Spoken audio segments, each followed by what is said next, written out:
along. We got 248-396. You are live.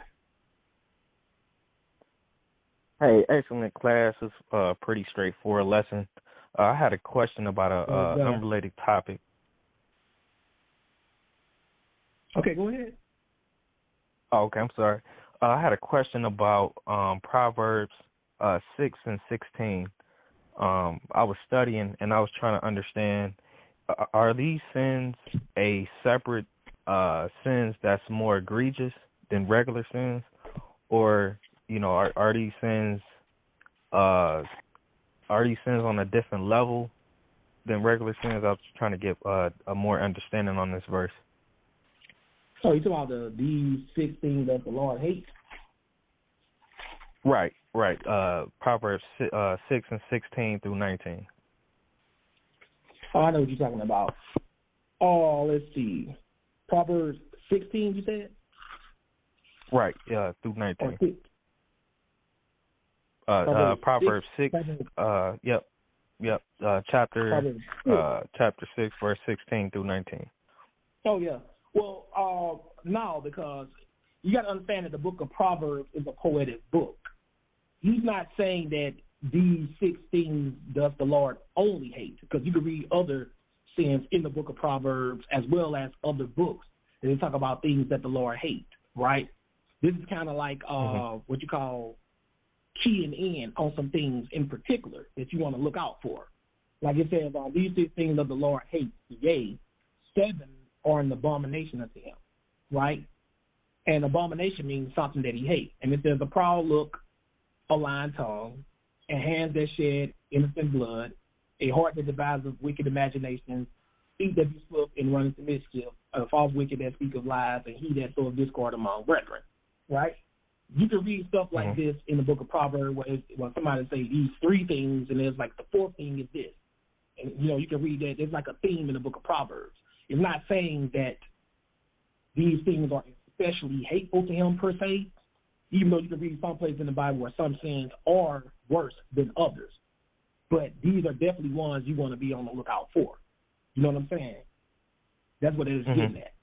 And it's like a thing like, it'll be like, yay. It might say, yay, something else. Like these 3 things are bad, yay, the 4th one is this. It'll say something like that. It's like a poetic scheme that's in the Bible.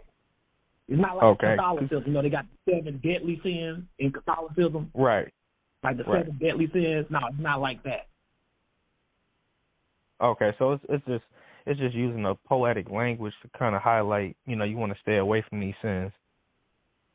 Right, especially these. But it doesn't necessarily mean that these are all like worse than anything or higher, else. You can read a higher level. Or higher. Right. You can read where it says God hates other sins. You know what I'm saying? Right, okay. Yes, he hates other sins, you know what I'm saying? Okay. But there are different levels of sins, like you might have a person that a person that's gluttonous versus somebody that breaks the Sabbath, or somebody that murders. That those 2 sins wouldn't be looked in the same light. No, sir. And if you notice, the Sabbath, for instance, is not in this list. You follow what I'm saying? Right. It's not in this list. And a lot of things that are on this list, according to the law, are not punishable by death, like a proud look. You can't read anywhere in the law where a proud look was a capital offense. A lying tongue.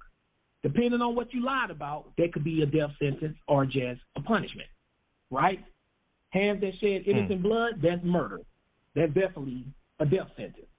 Or heart that devises wicked imaginations, all depends on the wicked imagination that it devises, whether it leads to a capital punishment or not. Feet that be swift and run into mischief. Again, it all depends on what you run into mischief to do. Are you running to it just to be an audience to it, or are you running to it to be a part of it?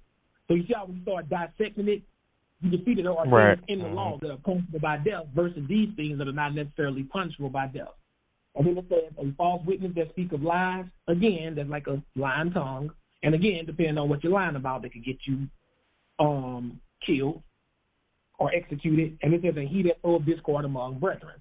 Again, depends on what you're sowing discord about. The law says you should not be a talebearer. Because that's what those that sow discord is a talebearer. But there's nothing that I read in the law that specifically says that's punishable by death. So you can't use this to try to be like, oh, these are the worst things that God hates. If they were, then I guarantee you everything on this list would be definitely a death sentence.